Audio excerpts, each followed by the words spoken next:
नमस्कार. आमचं स्वप्नमध्ये तुमच्या सगळ्यांचं खूप खूप स्वागत. आज मी इथे रवा केक बनवलाय. खूप दिवस केकच बनवला नव्हता आणि आज एक निमित्त होतं म्हणून म्हटलं चला घरच्या घरी रवा केक बनवूया. तर आज माझ्या लेकाचा वाढदिवस आहे. आज म्हणजे उद्या आहे म्हणून मी आज रात्री हा बनवते. तर चला सुरुवात करूया. तर इथे मी भांडं घेतलेलं आहे आणि याच्यामध्ये मी अर्धा कप तेल घेतलेलं आहे. हे आपलं रिफाईंड तेल आहे जे आपण घरी जेवणाला यूज करतो तेच तेल घेतलेलं आहे. तर तेलाऐवजी तुम्ही बटरही घेऊ शकता. आणि तेवढाच कप मी दही घेतलेला आहे. आता हे दोन्ही एकत्र चांगलं मिक्स करून घ्यायचं आहे आपल्याला. आता इथे हे मिक्स झालेलं आहे आणि त्याच्यामध्ये मी 1 कप बारीक रवा घेतलेला आहे.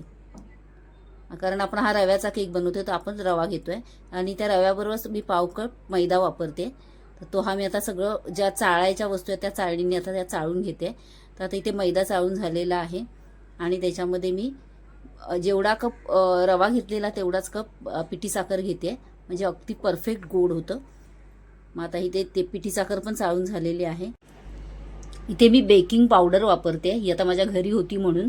आणि जर तुमच्या घरी नसेल तर आपलं पूर्ण बॅटर तयार झालं ना की तुम्ही इनो वापरायचं आहे त्याच्यामध्ये. तर आता मी ते 1 चमचा बेकिंग पावडर घेतली आहे आणि खायचा जो सोडा असतो आपल्या घरी आपण भजीमध्ये वगैरे वापरतो तो पाव चमचा घेतला आहे. आता ह्या दोन्ही गोष्टी मी चाळून घेते आणि चाळून झाल्या की व्यवस्थित एकदा मिक्स करून घेते सगळं. तर आता इथे झालेलं आहे चाळून, हे मिक्सही करून झालेलं. आता मी 1 कप दूध घेतलंय म्हणजे जेवढं दूध लागेल तसं थोडं थोडं टाकत जायचंय. तर आता मी आधी थोडं टाकून घेतलंय, सगळं व्यवस्थित मिक्स केलं पण मला थोडं कमी वाटतंय. परत मी थोडंसं टाकून घेतलं म्हणजे मला इथे अर्धा कप दूध लागलंय. तर आता इथे आपलं बॅटर झालेलं आहे. त्याच्यामध्ये आता फक्त इसेन्स टाकायचं आहे. तर माझ्या घरी व्हॅनिला इसेन्स होता तोच मी इथे आता 3-4 थेंब टाकून घेते.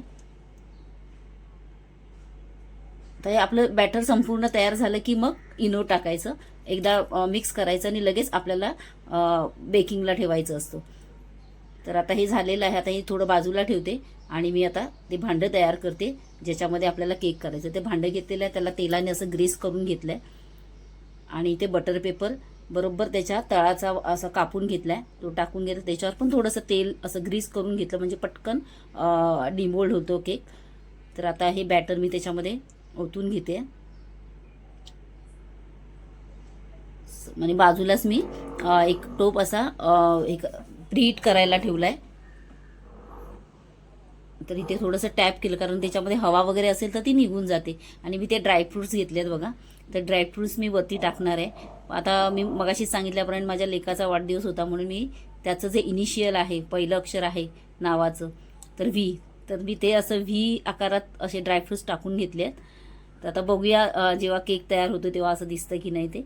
आणि जे राहिलेले होते ते असे साईडनी थोडे थोडेसे टाकून घेतले. छान वाटते दिसायला.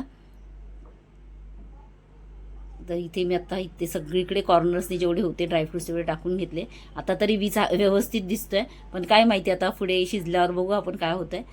तर आता हे बघा मी प्रीहीट करून घेतलेला होता टोप, त्याच्यामध्ये असं एक स्टँड ठेवलंय आणि स्टँडवर आपला हा केक आता आपण बेकिंग करायला ठेवतोय. आणि हा मी आता 35 ते 40 मिनटं बेक करून घेणार आहे लो टू मीडियम गॅसवर. आता झाकून ठेवते तो आणि डायरेक्ट आपण आता 35 किंवा 40 मिनिटांनी बघणार त्याच्यामध्ये सुई टाकून की तो शिजलाय का. सुई जर आपली क्लीन आली तर समजायचं शिजलाय.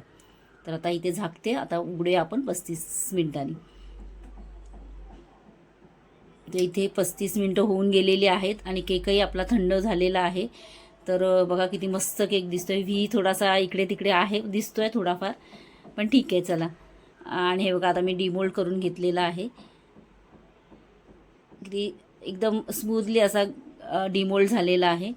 बटर पेपर टाकल्याने ग्रीस पण केलेलं असताना पण म्हणून सहज डिमोल्ड होतो.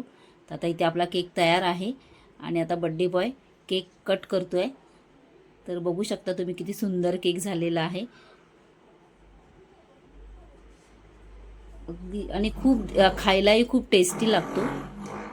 तर तुम्ही व्हिडिओ संपूर्ण बघितल्याबद्दल खूप खूप धन्यवाद. असेच माझे व्हिडिओ बघत जा. थँक्यू.